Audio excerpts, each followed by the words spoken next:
உறவுகளே, ஆத்திரமிக்க பேச்சினால் ஒன்றும் இவர்களை செய்ய முடியாது.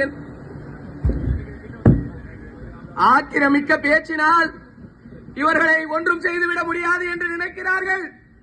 அதற்கு அதிகார பலம் எங்களிடம் வரும். அப்போதே பசி, பட்டினி, பஞ்சம், கொள்ளை, கொலை, கற்பழிப்பு, அடக்குமுறை, ஒடுக்குமுறை, போராட்டம் இவையெல்லாம் இல்லா தேசம் படைப்போம். என் தளபதியின் ஆட்சி அமையும் போது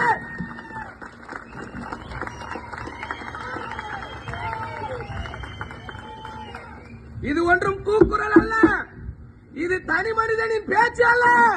ஒட்டுமொத்த ரத்தத்தின் உறவுகள் அனைவரும் ஒன்று கூட தயாராக இருக்கிறோம். தொழிற்சாலைகள் அமைப்பது எதற்கு? வேலை வாய்ப்புகளை வழங்குகிறீர்கள் என்கிறீர்கள், பொருளாதாரத்தில் உயர்த்துவோம் என்கிறீர்கள். யாருக்கு வேலை வாய்ப்பு? ஏற்கனவே ஒரு பகுதியை, மாங்கால் கூற்றோட்டில் ஒரு விவசாய பகுதியை நாங்கள் உங்களுக்கு தந்துவிட்டோம்.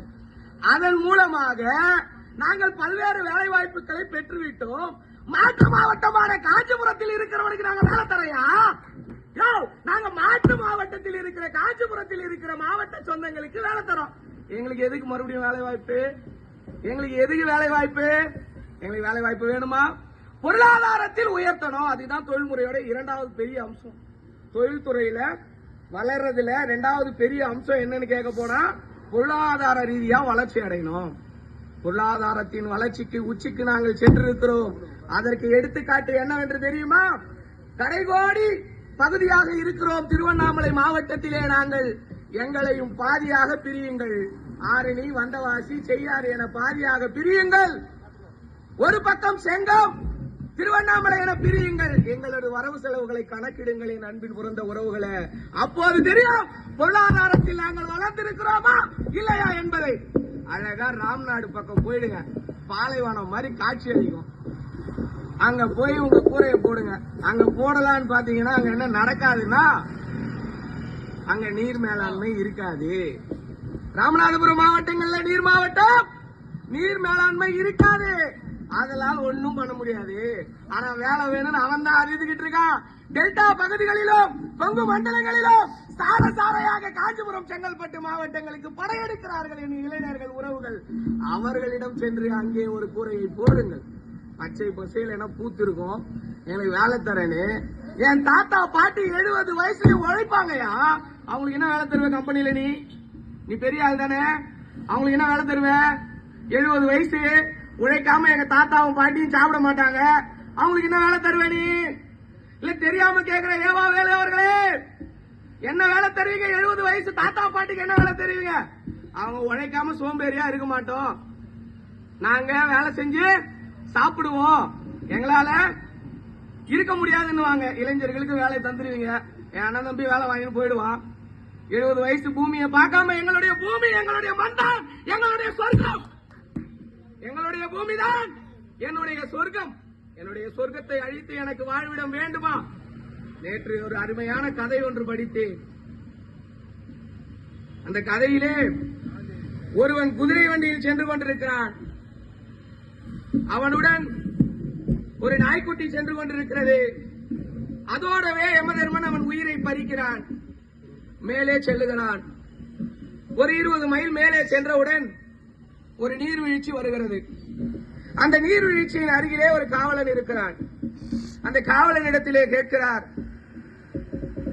இந்த நீரை நான் குடிக்கலாமா? சரி குடிக்கலாம். இந்த குதிரை கூடாது, இந்த நாய் கூடாது. சரிங்க ஐயா. அப்போ இந்த நாய்க்கே இடம், இங்க குடிக்க இடம் தர மாட்டீங்க, தண்ணி தர மாட்டீங்க. இந்த இடத்துக்கு என்ன ஐயா பேரு? இந்த இடத்துடைய பேர் தான் சொர்க்கம். ஆனா பாவீங்களா, குடிக்க நாய்க்கே தண்ணி தர மாட்டேற, இதுக்கு பேர் சொர்க்கமாடா? எனக்கு வேணாம், நான் போறேன். இன்னொரு 10 மைல் மேல போறான். அதே மாதிரி இன்னொரு இடம் வருகிறது. இன்னொரு நீர்வீழ்ச்சியை பார்க்கிறான். மீண்டும் அங்கே ஒரு காவலாளி நிற்கிறார். அந்த காவலாளியிடம் கேட்கிறார், ஐயா நான் தண்ணீர் பருகலாமா? பருகலாம். இந்த குதிரை பருகலாம், இந்த நாய் பருகலாம். சரி ஐயா. நாங்கள் தண்ணியை குடித்து விட்டு அந்த காவலரிடம் கேட்கிறார், ஐயா இந்த இடத்திற்கு என்ன ஐயா பேர்? இது நிஜமான சொர்க்கம். எனது நிஜமான சொர்க்கமா? அப்ப கீழே ஒண்ணு இருந்தது. கடவுள் உன்னை சோதித்து பார்த்தாரு. நீ மட்டும் அந்த தண்ணியை குடிச்சிருந்தேன்னா, உன்னை நம்பி வந்த 2 உயிர்களை விட்டிருந்தேன்னா, அதுதான் நரகம். உன்னை புடிச்சு உள்ள போட்டிருப்பார். எப்ப உடன் வந்தவரை எனக்கு கிடைக்க வேண்டியது உனக்கு கிடைக்க வேண்டும் என்று நினைத்தாயோ, அப்போதே நீ உண்மையான சொர்க்கத்திற்கு வர வைக்கப்பட்டு விட்டாய். இதிலிருந்து என்ன புரிகிறது? நம்பி வாக்களிச்சோமே தேவாவேல் ஐயா அவர்களே, ஓ ஜோதி அவர்களே, தூங்குகிறார்களா? கும்பகர்ணன் போல் ஸ்டாலின் தூங்குகிறாரா? கும்பகர்ணன் போல ஸ்டாலின் அவர்கள் தூங்குகிறாரா? ஏன் கண்ணை திறந்து பார்க்க மாட்டாரா? ஐயா எடப்பாடி கூட 4 வருஷம் காலில் விழுந்துதான் ஆட்சி பண்ணாரு. ஒருத்தன் எழுதுறான், பிரிண்ட் பத்திரிகையில ஒருத்தன் எழுதுறான், 4 ஆண்டு சாதனைகளை கொண்டாடும் போது ஒருவன் எழுதுகிறான். ஜார்க்கண்ட்ல பிரிண்ட் பத்திரிகையில எழுதுறான், ஐயா நான் கலைஞரின் பிள்ளை என்று அரசியல் சம்சாரத்திற்கு வந்தவர்கள் ஒரு மண்ணும் தெரியல. ஆனா ஒரு விவசாய பிள்ளையா இருந்து 4 வருஷம் உண்மையை சொல்லணும்னா பச்சையா அவர் எந்த கட்சி வேணா இருக்கட்டும், எடப்பாடியுடைய ஆட்சி மேலானதுன்னு அந்த பிரிண்ட் பத்திரிகை எழுதுது. அந்த பத்திரிகை எழுதுது. இதுதான் உண்மையும் கூட. கேட்கலையா? பின்னாடி பின்னாடி இன்னொரு மைக்கு யாரும் வச்சு